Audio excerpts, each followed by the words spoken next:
Good Erev Shabbos, everyone. Parshas, Vayeshev, Shabbos, Chanuka, Mefarchim, the month of Teves. An amazing word we learned this morning from the Rebbe in Parshas Vayeshev 1962, or the end of 61.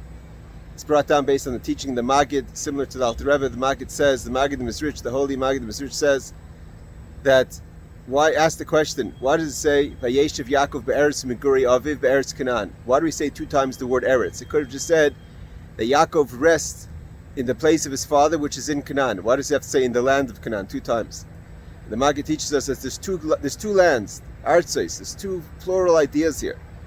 Yaakov Avinu, who represents the tzaddik, he rests, Vayeshev, he's ma'akev, he holds himself back in Eretz Meguri Aviv. He's living in the world of his father, in the world of Torah mitzvahs. He doesn't fall into the world of Canaan. What is the world of Canaan? Hosea, the prophet, says that Canaan is the businessman. That Canaan biyodei mazmei mirma, he's holding scales, a fraud, corrupt scales. What does it mean, a corrupt scale? What is a scale? A scale is supposed to weigh and tell us the truths of life. When a person wants to know, what are you supposed to do? What is the right way? What is the wrong way? How do I know the direction I should be taking? The scale is supposed to be absolutely true. You need the scale to guide a person, he or she, in their life. But what do you do when the scales are not telling you the truth? The scales are corrupt. The exact thing that's supposed to give us clarity is actually leading us astray. And that's the scales of the land of Canaan. So when a person falls into the land of Canaan, Eretz Canaan, so not only does he or she have to battle with the obstacles and the taivas and the urges of the world, it's not even clear what's the right path, because the scales are lying to you. And therefore the need for tshuva from a person who falls down, that not only does that person have to get out of the land of Canaan in the negative, but also see that Canaan is telling them the false story. That takes a lot more effort. Alter Rebbe says similar idea, but he says that Canaan is actually, there's a positive spin. What the world says is physical and material. The Jew takes it and says, I'm going to show you how we could take the material world and turn it into mitzvah. He uses the scales that should tell us that everything is material and say, no, you don't know. I could turn this into mitzvah. I could turn this into an opportunity to reveal Hashem. But in both ways, you're trying to figure out a way to what seems to be absolute is really not true.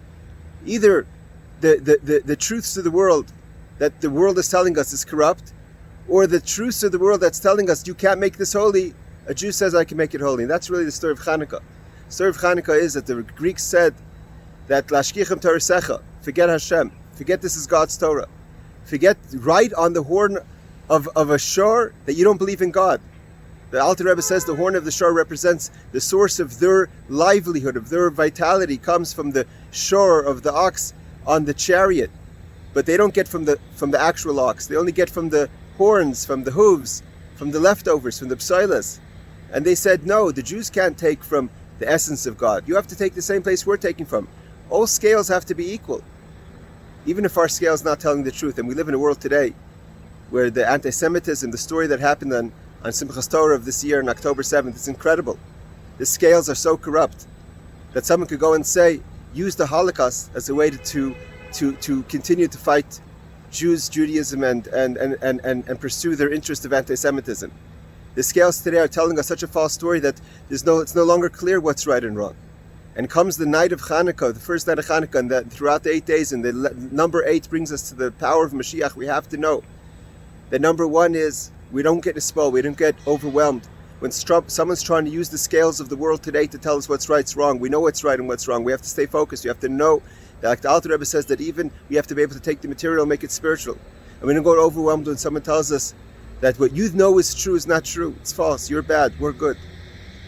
And I just want to finish off with an idea, that this is the Parsha of dreams. Yosef dreams. And like the Alter Rebbe said, we spoke many times, that the idea of a dream is that a dream is not consistent. You could dream all kinds of things.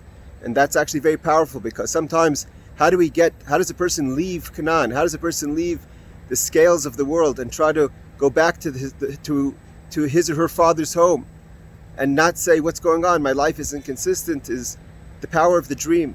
Not everything has to make sense. And we should be zoicha, that we should be able to say, Shir Amal B'Shuv Hashem Es Shivasinu Ayin Kachomim, that all the returnees of Zion should come back peacefully and safe, and the borders of Eretz Yisrael should be safe. With the coming of Mashiach, b'mheira v'imenu, good Shabbos.